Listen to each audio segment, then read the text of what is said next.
Cinema interest ಹೆಂಗೆ ಶುರುವಾಯಿತು? ಮೊದಲಿಂದನೂ ಆಸಕ್ತಿ ಇದ್ದೇ ಇತ್ತು ಅನ್ಸುತ್ತೆ. ಸಿನಿಮಾ ಎಲ್ರಿಗೂ ಆಸಕ್ತಿ ಇದೆ, ಹೌದು. ಬಟ್ ನಟನೆ ಆಸಕ್ತಿ ಎಲ್ಲ ಅಷ್ಟೊಂದಿರಲಿಲ್ಲ. ಬಲವಂತವಾಗಿ ಅದು ಶುರುವಾಗಿದ್ದು. ಸೊ ನಿಮ್ಮದು ಫಸ್ಟ್ ಸಂಭಾವನೆ ಎಷ್ಟು ಸರ್, ನೆನಪಿದೆಯಾ?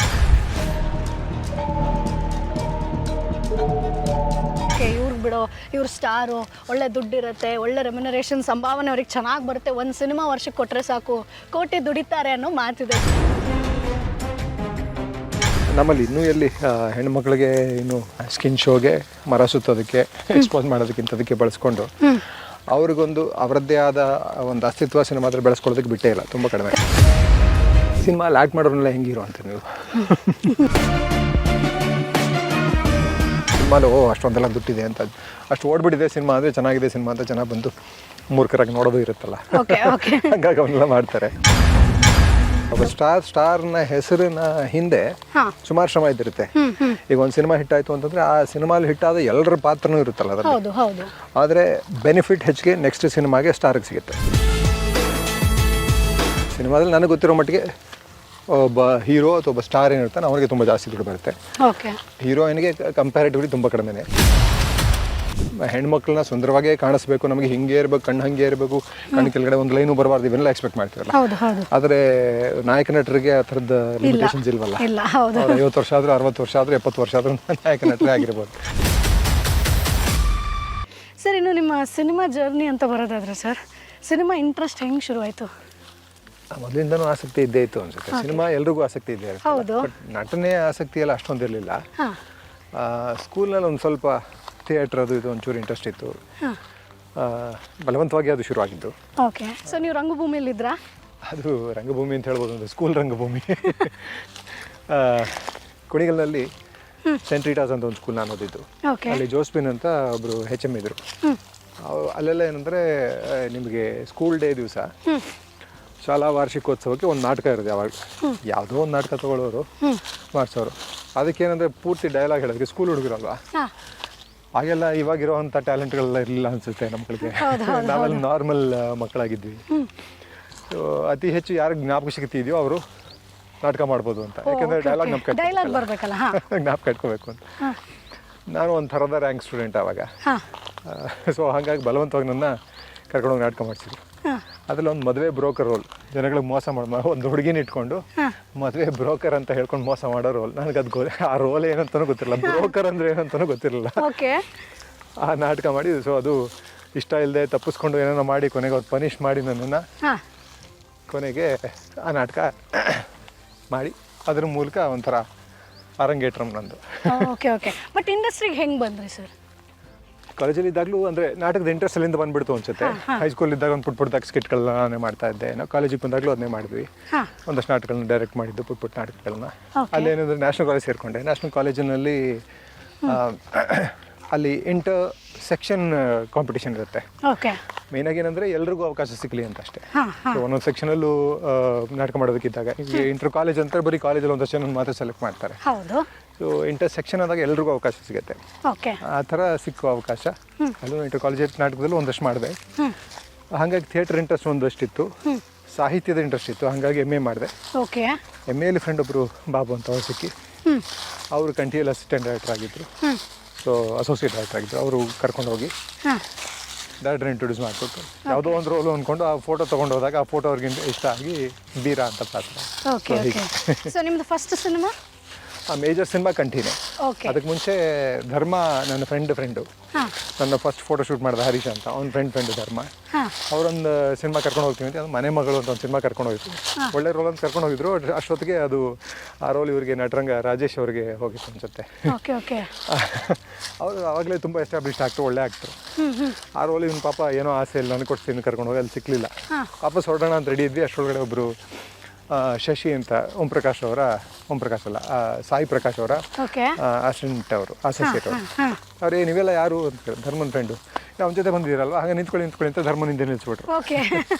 ಅಲ್ಲಿ ನಿಂತ್ಕೊಂಡು ಧರ್ಮನ ಹಿಂದೆ ಒಂದು 20 ದಿವಸ ಅನ್ಸುತ್ತೆ, ಫುಲ್ಲು 20 ದಿವಸ ಅವ್ನ ಹಿಂದೆ ನಿಂತ್ಕೊಳ್ಳೋ ಒಂದು ಆ್ಯಕ್ಟಿಂಗ್ ಮಾಡಿಬಿಟ್ಟು ಬಂದು. ಈಗ ಮಾತಾಡೋಕೆ ಬಿಡಬಾರ್ದು ಅಂದರೆ ಇದನ್ನ ತೋರಿಸ್ಬೇಕು. ನನಗೆ ಮಾತಾಡೋಕ್ಕಾಗ್ತಲ್ಲ, ಜೋಲ್ ಬರ್ತಾ ಇದೆ ಬಾಯಲ್ಲಿ. ಹುಳಿ ಯಾರಿಗೆ ತಾನೇ ಇಷ್ಟ ಇಲ್ಲ ಹೇಳಿ. ಬಟ್ ಸರ್, ಈಗ ಸಿನಿಮಾ ಅಂತ ಬಂದಾಗ ನಾರ್ಮಲಿ ಏನಂದರೆ ನಟನಾಗೋದು ಬಹುಶಃ ಅಂದರೆ ಮೇಯ್ನ್ ಹೀರೋ ಆಗೋದು ಈಸಿ ಅಂತ ಹೇಳ್ಬೋದು ಒಂದು ನಮ್ಮ ಕಣ್ಣಿಗೆ. ಬಟ್ ಖಳನಟನನ್ನು ಜನ ಇಷ್ಟಪಡೋದು ಸ್ವಲ್ಪ ಕಷ್ಟನೇ. ಓಕೆನಾ? ಅದರಲ್ಲೂ ಕೂಡ ನಿಮ್ಮನ್ನು ಖಳನಟನಾಗಿ, ಅದು ಪೊಲೀಸ್ ಕ್ಯಾರೆಕ್ಟರ್ ಆಗಿರ್ಬೋದು. ಸೊ ಮೇಯ್ನ್ ವಿಲನ್ ಅಂತ ಬಂದಾಗ ಕಿಶೋರ್ ಅಂದರೆ ಎಲ್ರಿಗೂ ಕೂಡ ಅಷ್ಟು ಕ್ಲೋಸ್. ಸೊ ಖಳನಟ ಆಗೋದೇ ಅಷ್ಟು ಕಷ್ಟ ಸರ್, ಈಸಿನಾ? ಕೆಲಸ ನೋಡೋಕೆ ಹೋದರೆ ಏನು ಕಷ್ಟ ಏನಿಲ್ಲ. ಓಕೆ. ಅದೇ ನೀವು ಹೇಳಿದ ಪ್ರಕಾರ ಜನಗಳ ದೃಷ್ಟಿಯಲ್ಲಿ ಜನ ಅದನ್ನು ನೋಡೋ ವಿಧಾನ ಇದೆ, ಅದು ಈಗ ಬದಲಾಗ್ತಾ ಇದೆ. ಯಾಕಂದರೆ ಸಿನಿಮಾ ಮುಂಚಿನ ಥರ ಇದ್ದಿಲ್ಲ. ಸಿನಿಮಾ ಬಗ್ಗೆ ಜನಗಳಿಗೆ ಸಿನಿಮಾ ಅಂತ ಗೊತ್ತು. ಬಟ್ ಸ್ಟಿಲ್ ಇವಾಗ್ಲೂ ಸಿನಿಮಾ ಅಂತ ನೋಡಿದೆ ಅದನ್ನು ತೀರಾ ಪರ್ಸನಲ್ ಆಗಿ ತೊಗೊಳ್ಳೋ ಜನಗಳು ಇದ್ದಾರೆ. ಹೌದು. ಸೊ ಹಾಗಾಗಿ ಕೆಲವು ಸಲ ಅದು ಹಿಂಸೆನೆ. ನನಗಿಂತ ಆ್ಯಕ್ಚುಲಾಗಿ ಮಕ್ಕಳಿಗೆ ಒಂದು ಹಂತದ ಮೇಲೆ ನಾನು ವಿಲನ್ ಆಗಿ ಮಾಡಿದಂಥ ಸಿನಿಮಾಗಳು, ನಾನು ಒದೆ ತಿನ್ನೋ ಸಿನಿಮಾಗಳನ್ನ ಮಕ್ಳಿಗೆ ತೋರಿಸಲೇ ಇಲ್ಲ. Okay okay. ತುಂಬ ಅಫೆಕ್ಟ್ ಆಗುತ್ತೆ ಮಕ್ಕಳಿಗೆ. ಏನು ಹೇಳಿದ್ರು ಮಕ್ಕಳಿಗೆ ಅವರಪ್ಪನೇ ಹೀರೋ ಅಲ್ವಾ. ಸೊ ಚಿಕ್ಕ ಮಕ್ಕಳಿಗೆ ಮೇಯ್ನಾಗಿ ಈಗ ಬೆಳೆದಿದ್ದಾರೆ, ಈಗ ಅರ್ಥ ಆಗುತ್ತೆ, ಈಗ ನೋಡೋ ಸಮಸ್ಯೆ ಇಲ್ಲ. ಬಟ್ ಅದೇ ಇವೆಲ್ಲ ಆಕ್ಯುಪೇಷನಲ್ ಹೆಜಾರ್ಡ್ಸ್ ನಮಗೆ. ಈ ಥರನೆಲ್ಲ ಅನುಭವಿಸಿ ಮುಂದೆ ಬರಬೇಕಾಗತ್ತೆ. ನಾವು ಮುಂದೆ ಬರಬೇಕಂದ್ರೆ ಕೆಲಸ ಮುಂದುವರಿಸ್ಬೇಕಾಗತ್ತೆ. ಅದು ಬಿಟ್ಟರೆ ಕಷ್ಟ ಅಂತೇನಿಲ್ಲ. ಓಕೆ. ಅದು ಒಂದು ಪಾತ್ರ ಅಷ್ಟೇ. ಹೀರೋನ ಪದವೇ ಮಿಸ್ಯೂಸ್ಡ್ ಆ್ಯಕ್ಚುಲಾಗಿ. ರಾಂಗ್ ಇಂಟರ್ಪ್ರಿಟೇಷನ್ ಮಾಡಿಬಿಡಿ ನಾವು. ಹೀರೋ ಅಂದರೆ ಯಾರು?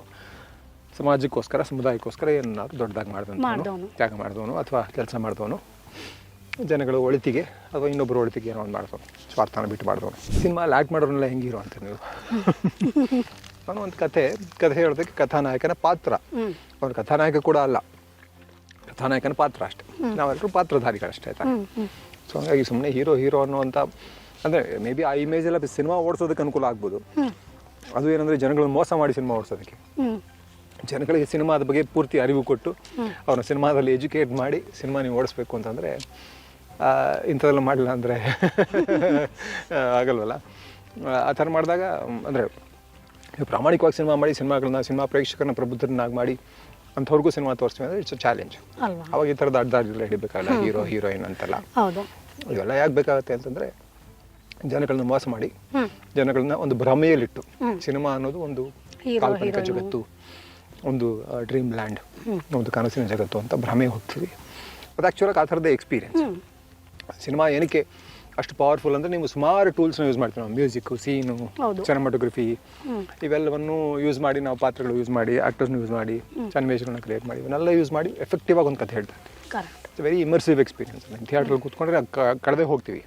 ಆ ಸಿನಿಮಾದಲ್ಲಿ ನಾನು ಒಬ್ಬ ಪಾತ್ರಧಾರಿ ಅಂದ್ಕೊಂಡ್ಬಿಡ್ತೀವಿ. ಅಷ್ಟು ಎಫೆಕ್ಟಿವ್ ಆಗಿರೋ ಒಂದು ಮೀಡಿಯಮ್ ಸರಿಯಾದ ಬಳಕೆ ಆಗದೆ ಏನಾಗ್ತದೆ, ಬರೀ ಸಿನಿಮಾಗಳನ್ನ ಓಡಿಸೋದಕ್ಕೆ, ಹೀರೋಯಿನ್ಗಳನ್ನ ತಯಾರು ಮಾಡೋದಕ್ಕೆ ಬಳಕೆ ಆಗ್ತಾ ಇದೆ. ಅದು ಆ್ಯಕ್ಚುಲಾಗಿ ಕಥೆಗಳನ್ನ ಹೇಳೋದಕ್ಕೆ ಬಳಕೆ ಆಗಬೇಕು.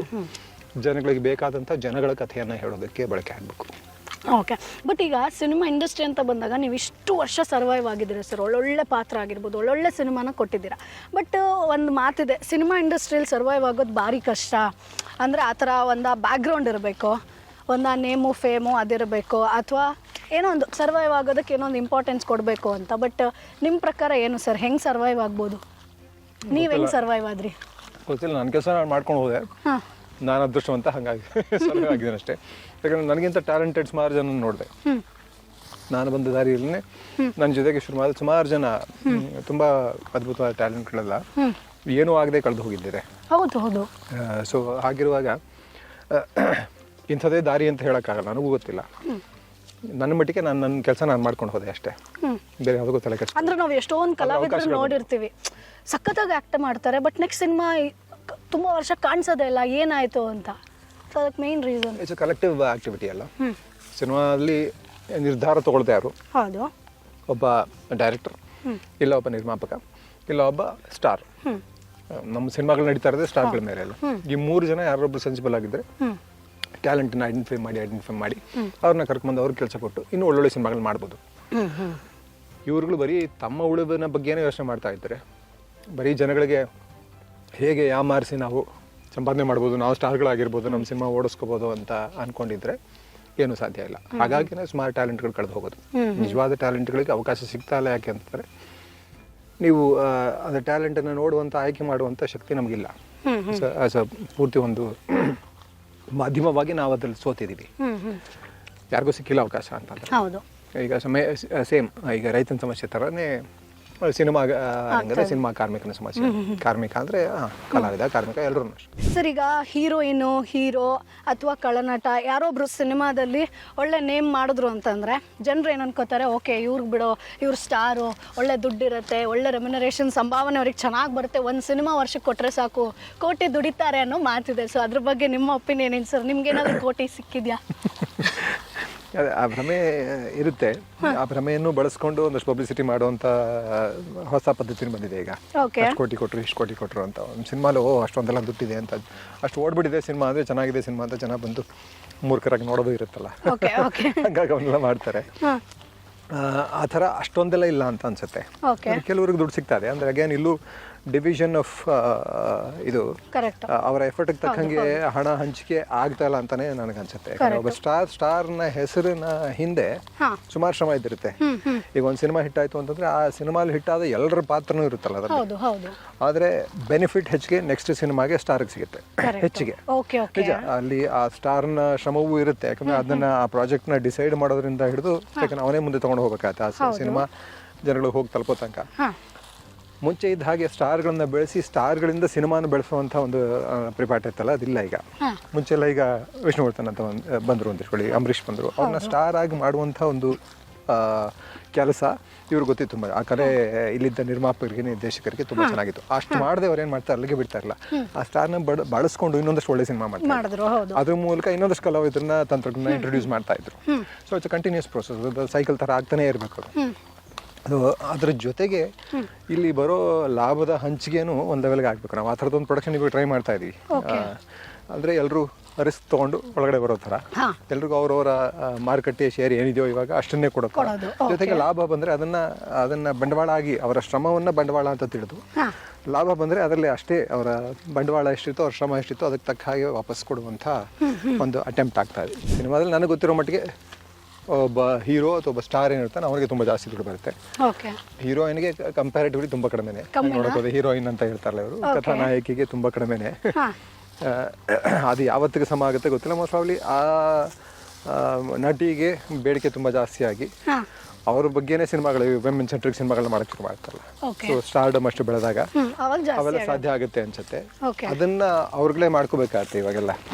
ಅವ್ರದ್ದೇ ಒಂದು ಟೀಮ್ ರೆಡಿ ಮಾಡ್ಕೋಬೇಕು, ಪಿ ಆರ್ ಸ್ಕಿಲ್ಸ್ ಮಾಡ್ಕೋಬೇಕಾಗತ್ತೆ. ಸಿನಿಮಾಗಳ ಚಾಯ್ಸ್ ತುಂಬ ಇಂಪಾರ್ಟೆಂಟ್ ಆಗುತ್ತೆ, ಪಾತ್ರಗಳ ಆಯ್ಕೆ ತುಂಬ ಇಂಪಾರ್ಟೆಂಟ್ ಆಗುತ್ತೆ. ನಮ್ಮಲ್ಲಿ ಇನ್ನೂ ಎಲ್ಲಿ ಹೆಣ್ಮಕ್ಳಿಗೆ ಇನ್ನೂ ಅವ್ರನ್ನ ಮರ ಸುತ್ತೋದಕ್ಕೆ ಬಳಸ್ತಾ ಇದ್ದೀವಿ. ಅದು ಟಿಪಿಕಲ್ ವ್ಯಾಪಾರದ ದೃಷ್ಟಿಯಿಂದ ಮಾಡೋ ಸಿನಿಮಾಗಳಲ್ಲೆಲ್ಲ ಬರೀ ಅವ್ರನ್ನ ಅಷ್ಟಕ್ಕೆ ಸೀಮಿತವಾಗಿಟ್ಟಿದ್ದೀವಿ. ಅವ್ರನ್ನ ಸ್ಕಿನ್ ಶೋಗೆ, ಮರ ಸುತ್ತೋದಕ್ಕೆ, ಎಕ್ಸ್ಪೋಸ್ ಮಾಡೋದಕ್ಕಿಂತದಕ್ಕೆ ಬಳಸ್ಕೊಂಡು ಅವ್ರಿಗೊಂದು ಅವರದ್ದೇ ಆದ ಒಂದು ಅಸ್ತಿತ್ವ ಸಿನಿಮಾದಲ್ಲಿ ಬೆಳೆಸ್ಕೊಳ್ಳೋದಕ್ಕೆ ಬಿಟ್ಟೇ ಇಲ್ಲ, ತುಂಬ ಕಡಿಮೆ. ಅಲ್ಲಲ್ಲಿ ನಿಮ್ಗೆ ಆ ಥರದ ಉದಾಹರಣೆಗಳು ಸಿಗ್ತವೆ.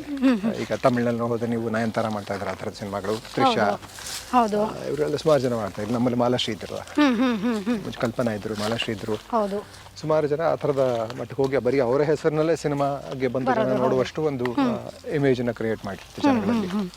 ಈಗ ಒಂದು ನಾಯಕನಿಗೊಂದು ಹೀರೋಯಿನ್ ಬೇಕು, ಆ ಥರ ಕ್ಯಾರೆಕ್ಟರ್ ಅಷ್ಟೇ ಹಂಗೆ ಆಗ್ಬಿಟ್ಟಿದೆ. ಪಾಪ ಅವ್ರಿಗೆ ಏನಂದ್ರೆ ಅವರ ಸಿನಿಮಾದಲ್ಲಿ ಅವರ ಆಯಸ್ಸು ಕಡಿಮೆನೇ.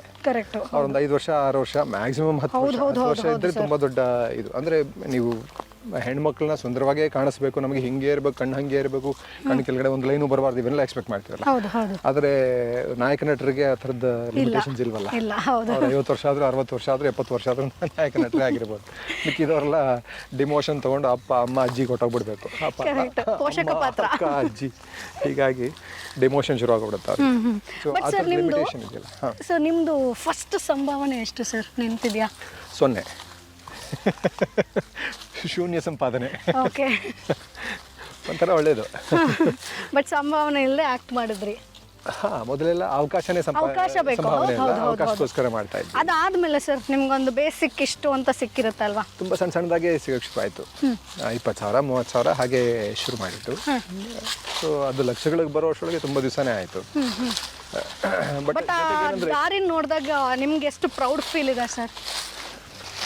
ಅಂದರೆ ನಾನು ಹೆಮ್ಮೆ ಪಡುವಂಥದ್ದೇನಿದೆ ಅದರಲ್ಲಿ. ಅವಕಾಶಗಳು ಸಿಗ್ತಾ ಇತ್ತು, ಅವಕಾಶಗಳಿಗೆ ತಕ್ಕಂಗೆ ಕೆಲಸಗಳು ಮತ್ತೆ ಅವಕಾಶಗಳು ಬಂದು, ಅವಕಾಶಗಳು ಬಂದಿದ್ದರಿಂದ ಒಂದು ಬೇಡಿಕೆ ಅಂತ ಹುಟ್ಕೊಂತು. ಅದರಲ್ಲಿ ಎಲ್ಲರ ಇದೂ ಇದೆ, ಎಲ್ಲರ ಶ್ರಮನೂ ಇದೆ.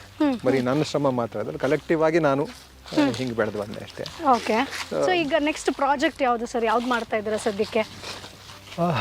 ಒಂದು ಸ್ಟಾರ್ ಸಿನಿಮಾ ಅಂದರೆ ಇದೊಂದು ಮಾಡ್ತಾ ಇದ್ದೀನಿ, ಸಿಕಂದರ್ ನಡೀತಾ ಇದೆ. ಓಕೆ. ಸಲ್ಮಾನ್ ಖಾನ್ ಅವ್ರ ಜೊತೆ. ಓಕೆ. ಅದು ಬಿಟ್ಟು ಪುಟ್ಟ ಸಿನಿಮಾಗಳು ಒಂದಷ್ಟು ನಡೀತಾ ಇದೆ. ಇಲ್ಲಿ ತಮಿಳಲ್ಲಿ ಒಂದು IPL ಅಂತ ಒಂದು ಪುಟ್ಟ ಸಿನಿಮಾ ಆಗಿದೆ, ಈಗಾಗಲೇ ರೆಡಿ ಇದೆ. ಓಕೆ. ಇನ್ನೊಂದೆರಡು ಮಾತುಕತೆ ನಡೀತಾ ಇದೆ. ಕನ್ನಡದಲ್ಲಿ ನಾನೇ ಡೈರೆಕ್ಟ್ ಮಾಡ್ತಾ ಇರೋದು ಒಂದು ಸಿನಿಮಾ ಇದೆ, ಒಂದು ಮಾಡಿ ಮುಗಿಸಿರೋದೊಂದು ಸಿನಿಮಾ ಇದೆ, ಮಾರಕ್ಕಾಗದೆ ಓಡಾಡ್ತಾ ಇರೋಂಥ ಒಂದು ಸಿನಿಮಾ. ಈಗೆಲ್ಲ ಮಾರ್ಕೆಟ್ ಸಿಕ್ಕಾಪಟ್ಟೆ ಸಮಸ್ಯೆ ಇದೆ, ಅದು ಕನ್ನಡ ಸಿನಿಮಾಗಳಿಗೆ ಸಿಕ್ಕಾಪಟ್ಟೆ ಸಮಸ್ಯೆ ಇದೆ. ಆ ಥರ ಸರ್ಕಸ್ ಒಂದೆರಡು ನಡೀತಾ ಇದೆ. ತರುಣ್ ಸಿದ್ಧೀರ್ ಪ್ರೊಡಕ್ಷನಲ್ಲಿ ಒಂದು ಸಿನಿಮಾ ಈಗ ಆಗ್ತಾ ಇದೆ. ಈಗ ಅಷ್ಟು ಪುಟ್ಟ ಪ್ರಯತ್ನಗಳಾಗ್ತಾ ಇದೆ. ಬಟ್ ನಿಮಗೆ ಈಗ ಆದಾಯ ಸೇವಿಂಗ್ಸ್ ಅಂತ ಬಂದಾಗ ಹೆಂಗೆ ಸರ್? ಸಿನಿಮಾದಿಂದ ಬಂದಿದ್ದು ದುಡ್ಡು ಸಾಕಾ?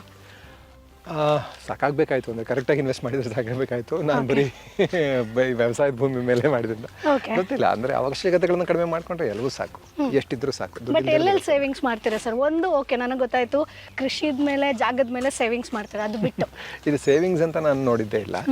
ಇದನ್ನ ನನಗಿಷ್ಟವಾದ ಕೆಲಸ ಅಂತ ಅಷ್ಟೇ ಶುರು ಮಾಡಿತ್ತು. ವ್ಯವಸಾಯದ ಭೂಮಿ ತೊಗೊಂಡಿದ್ದೆ, ನನಗಿಷ್ಟವಾದ ಕೆಲಸ, ನನಗೆ ಬೇಕಾಗಿದ್ದ ಕೆಲಸ ನಾನು ಮಾಡ್ತಾ ಇರ್ಬೋದು, ಮಾಡಬೇಕು ಅಂತ.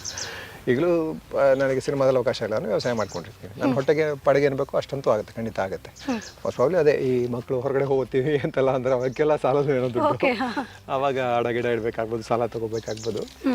ಅಷ್ಟು ಬಿಟ್ಟು ಅಂದರೆ ತೀರಾ ಹಣಕ್ಕೋಸ್ಕರ ಅಂದರೆ ಎಷ್ಟು ಅವಶ್ಯಕತೆ ಇದೆಯೋ ಅಷ್ಟಕ್ಕೋಸ್ಕರ ಅಷ್ಟೇ ಮಾಡಿದೆ. ಮನೆ ಮಾಡಬೇಕಾಯ್ತು, ಮನೆಗೆ ಲೋನ್ ತೊಗೋಬೇಕಾಯ್ತು, ಹಾಗಾಗಿ ಒಂದಷ್ಟು ಮಾಡಿದೆ ಕೆಲಸಗಳು. ದುಡ್ಡುಗೋಸ್ಕರ ಮಾಡಿದ್ದು ಕಡಿಮೆನೇ. ಅಂದರೆ ದುಡ್ಡುಗೋಸ್ಕರ ಕಷ್ಟಪಟ್ಟಿದ್ದ ಆ ಮೂಮೆಂಟ್ ಯಾವುದಾದ್ರೂ ಇದೆಯಾ ಸರ್? ಬೇಕಾದಷ್ಟಿದೆ. ಅದೆಲ್ಲ ಪಾಠಗಳಾಗಿ ಪರಿಗಣಿಸ್ಬೇಕು ಹೊರತು ಅದನ್ನು ಹೇಳಿ ಅದನ್ನು ಎನ್ಕ್ಯಾಶ್ ಮಾಡ್ಕೊಳಂಗೆಲ್ಲ ಆಗಬಾರ್ದು. ಅದೆಲ್ಲ ಪರ್ಸನಲ್ ಎಕ್ಸ್ಪೀರಿಯನ್ಸಸ್ ಇದೆ, ಅದೆಲ್ಲವೂ ಒಂದೊಂದು ಪಾಠ ಹೇಳ್ಕೊಟ್ಟು ಹೋಗಿವೆ. ಕಷ್ಟಗಳೆಲ್ಲ ನಮಗೆ ಲೆಸನ್ಸ್ ತಾನೆ, ಪಾಠಗಳು ತಾನೆ. ಸೊ ದುಡ್ಡು ನಿಮ್ಮ ಲೈಫಲ್ಲಿ ಇಂಪಾರ್ಟೆಂಟ್ ಅಲ್ವಾ? ಮುಖ್ಯನೇ, ಅಂದರೆ ಇವತ್ತಿನ ಜಗತ್ತಿನಲ್ಲಿ ದುಡ್ಡು ಮುಖ್ಯನೇ, ಆದರೆ ಎಷ್ಟಿರಬೇಕು ಅಷ್ಟಿರಬೇಕು. ಅವಶ್ಯಕತೆ ಅಂದರೆ ದುಡ್ಡಿನ ಹಿಡಿತಕ್ಕೆ ನಾವು ಸಿಕ್ಕಾಕೋಬಾರ್ದು. ಟೆಕ್ನಾಲಜಿ ಥರನೇ ಅದು. ನಮ್ಮ ಬಳಕೆಗೆ ದುಡ್ಡು ಇರಬೇಕು ಹೊರತು ದುಡ್ಡಿನ ಬಳಕೆಗೆ ನಾವು ಸಿಕ್ಕಾಕಬಾರ್ದು. ಅಂದರೆ ದುಡ್ಡು ನಮ್ಮನ್ನು ಕಂಟ್ರೋಲ್ ಮಾಡೋಕ್ಕೆ ಶುರು ಮಾಡಬಾರ್ದು. ನಮ್ಮ ವ್ಯಕ್ತಿತ್ವನ, ನಮ್ಮ ಆಸಕ್ತಿಗಳನ್ನು ಎಲ್ಲವನ್ನು ದುಡ್ಡು ಕಂಟ್ರೋಲ್ ಮಾಡಬಾರ್ದು. ಬಟ್ ದುಡ್ಡು ಅವಶ್ಯಕತೆ ಇರ್ತಾರೆ, ಯಾಕಂದರೆ ಅದನ್ನು ಒಂದು ಟೂಲಾಗಿ ಮಾಡ್ಕೊಂಡಿದ್ವಲ್ಲ ನಾವು ಬದುಕೋದಕ್ಕೆ. ಹಾಗಾಗಿ ದುಡ್ಡಿನ ಅವಶ್ಯಕತೆ. ಅಂದರೆ ಈಗ ಹೆಂಗಾಗಿದೆ ಪರಿಸ್ಥಿತಿ ಅಂದರೆ ಎಲ್ಲದಕ್ಕಿಂತ ಮುಖ್ಯ ನಮ್ಗೆ ಫುಡ್ ಏನಿಲ್ಲ ಅಂದ್ರೆ ಪರವಾಗಿಲ್ಲ, ದುಡ್ಡು ಬೇಕು ಮೇನು ಅನ್ನೋ ಪರಿಸ್ಥಿತಿಗೆ ಜನ ಬಂದಿದ್ದಾರೆ. ಇಲ್ಲ ಆಗುತ್ತೆ, ದುಡ್ಡಿಲ್ಲ ಅಂದಾಗ ಭಯ ಶುರು ಆಗುತ್ತೆ. ನಮಗೂ ಎಲ್ರಿಗೂ ಆಗುತ್ತೆ. ದುಡ್ಡಿಲ್ಲ ಅಂದ ತಕ್ಷಣ ಅಯ್ಯೋ ದುಡ್ಡಿಲ್ವಲ್ಲ, ಏನು ಮಾಡೋದು ಕೆಲಸ. ಆಮೇಲೆ ಆ ದುಡ್ಡಿನ ಆಸೆ ಸ್ಟಾಪ್ ಆಗಲ್ಲ ಸರ್. ಈಗ ನೀವು 1 ಲಕ್ಷ ಮಾಡಿದ್ರೆ ಇನ್ನೊಂದು 1 ಲಕ್ಷ ಹೆಂಗಾದ್ರೂ ಮಾಡಿ ಏನಾಗುತ್ತೆ. ಅದನ್ನು ದುರಾಸೆ ಅನ್ನೋದಕ್ಕಿಂತ ಏನು ಮಾಡ್ತೀವಿ, ಇವತ್ತಿನ ಜಗತ್ತು ಕನ್ಸ್ಯೂಮರಿಸ್ಟಿಕ್ ಜಗತ್ತಲ್ಲ. ಕೊಳ್ಳು ಬಾಕ ಸಂಸ್ಕೃತಿ ಅಂತ ತಗೊಂಬರಲ್ಲ ಇವರು. ನಾವು ಎಷ್ಟೇ ಸಂಪಾದನೆ ಮಾಡ್ತೀವಿ ಅದಕ್ಕೆ ಖರ್ಚು ಮಾಡೋದಕ್ಕೆ ಒಂದು ದಾರಿ ಇಟ್ಟಿರ್ತಾರೆ. ಈಗ ಒಂದು ಸ್ವಲ್ಪ ದುಡ್ಡು ಎಕ್ಸ್ಟ್ರಾ ಬಂತು, ಒಂದು ಕಡೆ ದಿವಸ ಇನ್ನು ಬೈಕಲ್ಲಿ ಓಡಾಡ್ತಾ ಇದ್ದೆ, ದುಡ್ಡು ಬಂತಲ್ಲ ಸರಿ ಕಾರ್ ತೊಗೊಂಡು ಹೋಗೋಣ ಅಂತ ಅಂದ್ಬಿಟ್ಟು ಬರುತ್ತೆ. ಕಾರ್ ತೊಗೊತೀವಿ. ಕಾರು ಅಂದರೆ ಮತ್ತೆ ಏನೇ ಖರ್ಚು. ಸೊ ದುಡ್ಡು ಬಂದಾಗ ಖರ್ಚುನು ಬೆಳೀತಾ ಹೋಗುತ್ತಲ್ಲ, ಹಾಗಾಗಿ ಸಾಲೋದೇ ಇಲ್ಲ. ಅದು ದುರಾಸೆ ಅಲ್ಲ, ಸಿಕ್ಕಾಕೊಂಡ್ಬಿಡ್ತೀವಿ, ವರ್ತುಲದಲ್ಲಿ ಸಿಕ್ಕಾಕೊಂಡ್ಬಿಡ್ತೀವಿ. ಸೊ ಅನಿವಾರ್ಯತೆ ಆಗೋಗ್ಬಿಡುತ್ತೆ ದುರಾಸೆಗೆ ಅಂತ. ಓಕೆ, ನಿಮ್ಮದು ಫ್ಯೂಚರ್ ಪ್ಲಾನ್ ಏನು ಸರ್? ಕೃಷಿ ರಂಗ ಆಗಿರ್ಬೋದು, ಸಿನಿಮಾ ರಂಗ, ಎರಡರಲ್ಲಿ ನಿಮ್ಮದು ಫ್ಯೂಚರ್ ಗೋಲ್ ಅಥವಾ ಕನಸು? ಕೆಲಸ ಮಾಡ್ತಾ ಕೃಷಿ ಮಾಡ್ತಾ ಹೋಗೋದಷ್ಟೇ ತಾನೆ. ಇದು ನಿರಂತರ ತಾನೆ. ಓಕೆ, ಇದೊಂಥರ ಜಂಗಮ, ನಿಲ್ಲಲ್ಲ. ಕಲಿಕೆನೂ ನಡೀತಾ ಇರುತ್ತೆ, ಕೆಲಸನೂ ನಡೀತಾ ಇರುತ್ತೆ, ಏನೋ ಒಂದು ಆಗ್ತಾನೆ ಇರ್ತದೆ. ಪ್ರಕೃತಿ ಜೊತೆ ನಾವು ಬೆಳೀತಾ ಹೋಗಿ ಒಂದು ದಿವಸ ಮಣ್ಣಾಗ್ಬಿಡೋದಷ್ಟೇ. Okay sir, thank you so much. ಸಿಕ್ಕಾಪಟ್ಟೆ ಖುಷಿ ಆಯ್ತು ನಿಮ್ಮ ಹತ್ರ ಮಾತನಾಡಿ. ಆ್ಯಂಡ್ ನಿನ್ನೆಯಿಂದ ನನಗೆ ಆ್ಯಕ್ಚುಲಿ ನಿದ್ದೆ ಬರ್ತಾ ಇರಲಿಲ್ಲ. ಅದು ಕೂಡ ಕಿಶೋರ್ ಸರನ್ನ ಮೀಟ್ ಮಾಡೋಕ್ಕೆ ಹೋಗ್ತಾಯಿನಿ, ಹೆಂಗೆ ಮಾತಾಡ್ಸೋದು ಎಲ್ಲ ಅದೇ ಭಯದಲ್ಲಿದ್ದೆ. ಸೊ ತುಂಬ ನಿಮ್ಮ ಒಂದು ವ್ಯಕ್ತಿತ್ವ ನನಗೆ ಸಿಕ್ಕಾಪಟ್ಟೆ ಖುಷಿ ಆಯಿತು. ಗತ್ತಿರ್ಬೋದು ಅದು ಯಾವುದೂ ಇಲ್ಲ, ಅಷ್ಟು ನ್ಯಾಚುರಲ್ ಆಗಿ ತುಂಬ ಮುದ್ದಾಗಿ ಮಾತಾಡಿದ್ರು. Thank you so much sir, ನಿಮ್ಮ ಜೊತೆ ಮಾತನಾಡಿ ಸಿಕ್ಕಾಪಟ್ಟೆ ಖುಷಿ ಆಯಿತು. Thank you sir. ನಿಮ್ಮ ಸಿನಿಮಾ ರಂಗ ಆಗಿರ್ಬೋದು, ಕೃಷಿ ರಂಗ, ನಿಮ್ದು ಏನೇನು ಕನಸಿದೆ ಎಲ್ಲ ಸಕ್ಸಸ್ ಆಗಲಿ, ಬ್ಲಾಕ್ ಬಸ್ಟರ್ ಸಿನಿಮಾಸ್ ಕೊಡಿ. ಸೊ ನಾವು ಕೂಡ ವೆಯ್ಟ್ ಮಾಡ್ತಾ ಇರ್ತೀವಿ. ಸೊ ಉಳಿದವ್ರ ಕಣ್ಣಂತೆ ಪಾರ್ಟ್ 2 ಬರುತ್ತೆ ಸರ್? ಗೊತ್ತಿಲ್ಲಪ್ಪ, ಮಾಡ್ತಾ ಇದ್ದಲ್ಲ ಅವರು. ಓಕೆ, ಸೊ ನಾವು ವೆಯ್ಟ್ ಮಾಡ್ತಾ ಇದ್ದೀವಿ. ಸಿಕ್ಕಾಪಟ್ಟೆ ನನಗೆ ಖುಷಿಯಾಗಿ, ನನಗೆ ಆಕ್ಟರ್ ಕಿಶೋರ್ ಇಷ್ಟ ಆಗಿದ್ದು ಉಳಿದವ್ರ ಕಣ್ಣಂತೆ ಸಿನಿಮಾದಲ್ಲಿ. Thank you sir, thank you so much.